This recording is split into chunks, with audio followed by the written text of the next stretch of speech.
it's Rhianna. Welcome back to my channel. Today we're going to be talking about my October goals.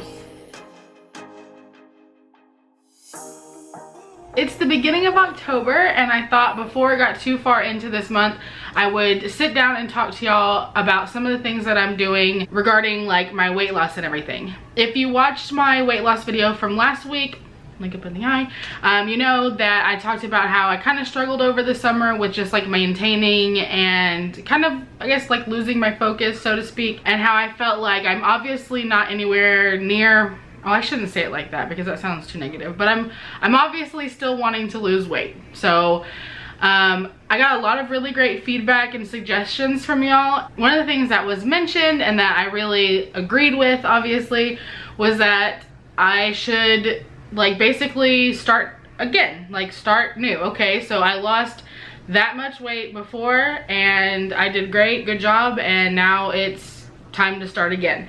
And that's kind of the same thing that I did whenever I switched from like calories in, calories out to keto. I basically did the same thing where like, okay, cool, I lost like 50 pounds doing calories in, calories out, and then I lost 70 pounds doing keto. I'm not gonna change keto. I'm still gonna stick with keto, but I needed to kind of treat this as starting new again. And one of the things that I really believe, at least for me, what works for me, is to write down and set myself real, tangible goals every single week. Like, this is my planner back here. You can actually see this box, these two boxes right here are my goals for this week. And I set a goal for myself last week. And that's how I'm able to keep moving forward. And so I was going to talk to you about those goals that I'm setting and what my expectations are and what my expectations are for the month of October. So the first thing that I did was last week I started working upstairs. I am upstairs right now. I am in the office, which is right across from our master bedroom, and the reason why I made this change was I'm not so close to the kitchen. So at the end of the night, whenever Jonathan goes to bed, we shut down downstairs. I come upstairs and I stay up here, and honestly, from the day that I started doing that until today, I've only cheated on that one time. On Sunday night, I think it was, I went downstairs and got some ice cream. So, like after Jonathan had gone to bed. But for the previous like 8 or 9 days before that, or however many days it was, I was able to stay upstairs, not go downstairs, not cheat or anything. And that has really helped because when I came home from my girls trip, I saw 257 on the scale, and by like Thursday or Friday I saw 250, I think, or was it 250? Anyways, the point is that by curbing my nighttime snacking, I am achieving my goals because I do really great during the daytime, and we're gonna get into more of that in just a minute. One of the things that I've been doing since I started keto was I drink my bulletproof coffee and then I fast until dinner, or at least I try to. But what I had noticed, I was starting to catch myself eating lunch almost every single day, plus I was snacking, and then with my nighttime snacking, it was just getting out of control, and obviously that was the reason why I was maintaining my weight. Now I'm glad to say that I wasn't gaining weight, because I know for a lot of people they'd probably gain, but luckily for me I only maintained, so I can't be too upset. But I can be a little upset with myself because I wasted like 3 months that I could have been losing. I already keep my bulletproof coffee pretty low cal compared to most recipes that you'll find online, but I did even tweak it even more, so it's actually even less calories and carbs than it used to be. We stopped using heavy whipping cream and coffee creamer, so now I only use the sugar-free syrup and I'm using a dairy-free milk, and then the 2 tablespoons of butter. I need to actually calculate it and find out the exact numbers, but I know that it's less than what we were having before. So, because I think like an 8-ounce glass of the, it's like the Khalifa Farms almond milk, I believe it is. An 8-ounce glass is 30 calories, and I'm using 2 tablespoons. So I know that it's not contributing very much to calories. There's no carbs. So it's definitely dropped our bulletproof coffee like macros down for sure. I'm continuing to fast for the day. I've actually downloaded a fasting app, which for me personally, I work really well with things like that, keeping myself, there's something about having something tangible like an app or a checklist or whatever that works for me.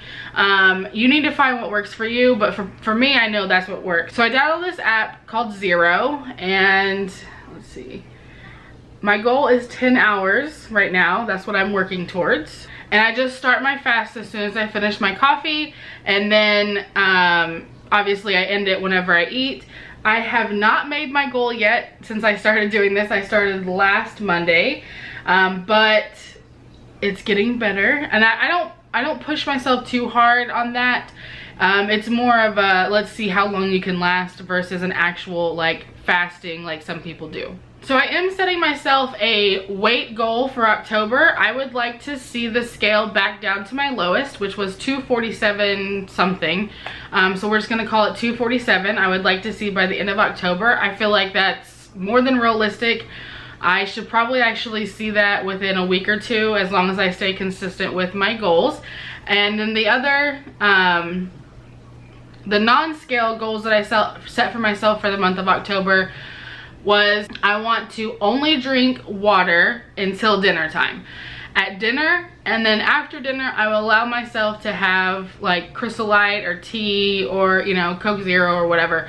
But just so that I can start increasing my water intake. I used to only drink water. I never drank anything except for water. Not tea, not Crystal Light, not Coke Zero. But then all of a sudden, I don't know when I changed, but I started drinking those things. And I don't believe that it hurts me. I don't believe that it's impactful in my progress.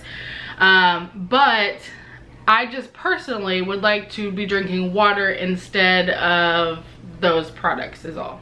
My other goal for the month is to limit my sweets.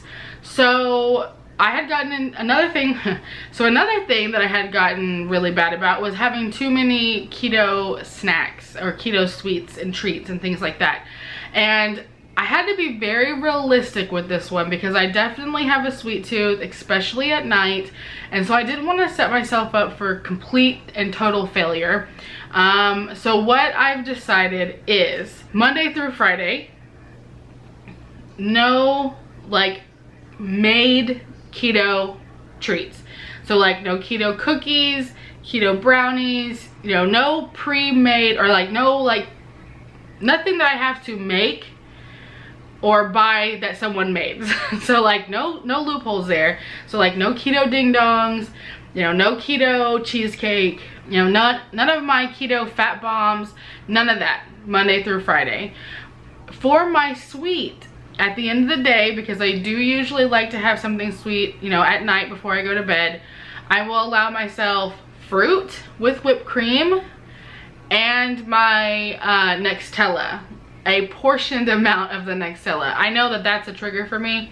So I do, Jonathan actually has control of that because that's not a trigger for him. And so he actually portions that out for me because I honestly can't control myself. So, and then of course on the weekends I can make whatever treats or pick up a ding dong or pick up a cheesecake or whatever if I need to. But I'm hoping that by keeping it limited to just the weekends, that will help me stay better on track. Okay, so that's it. Those are my 4 goals for the month of October. My scale goal is to see 247 on the scale by October 31st. My 3 non-scale goals are to stay upstairs at the end of the night, to drink only water until dinner time, and then to not eat any like keto goodies Monday through Friday. I will be keeping track of all this in my planner, and I will check in with y'all through Instagram. So if you're not following me there, be sure to check me out there. I'm trying to post more of my food on there as well. I know my Instagram is kind of like a hodgepodge of everything, and so that's another thing that I was kind of thinking about maybe creating one separate for just my accountability side. But I really like just having all of y'all in one place. So there's a link to my Instagram down below if you want to check it out. And then at the end of the month, at the beginning of November, I will update y'all with how I did for the month of October, as well as I will talk about if I have any goals set for myself for the month of November. I really hope that I can stick to this. Leave a comment down below and let me know if you're setting any goals for yourself for the month of October. Crystal, I'm calling you out. How are you doing on keto? We haven't talked about it lately. Let me know in the comments, BFF. Subscribe if you haven't already. Don't forget to click that thumbs up button, and I will see you guys next time. Bye. So one of the things that I love about doing this is that, look, I'm wearing my pajama pants.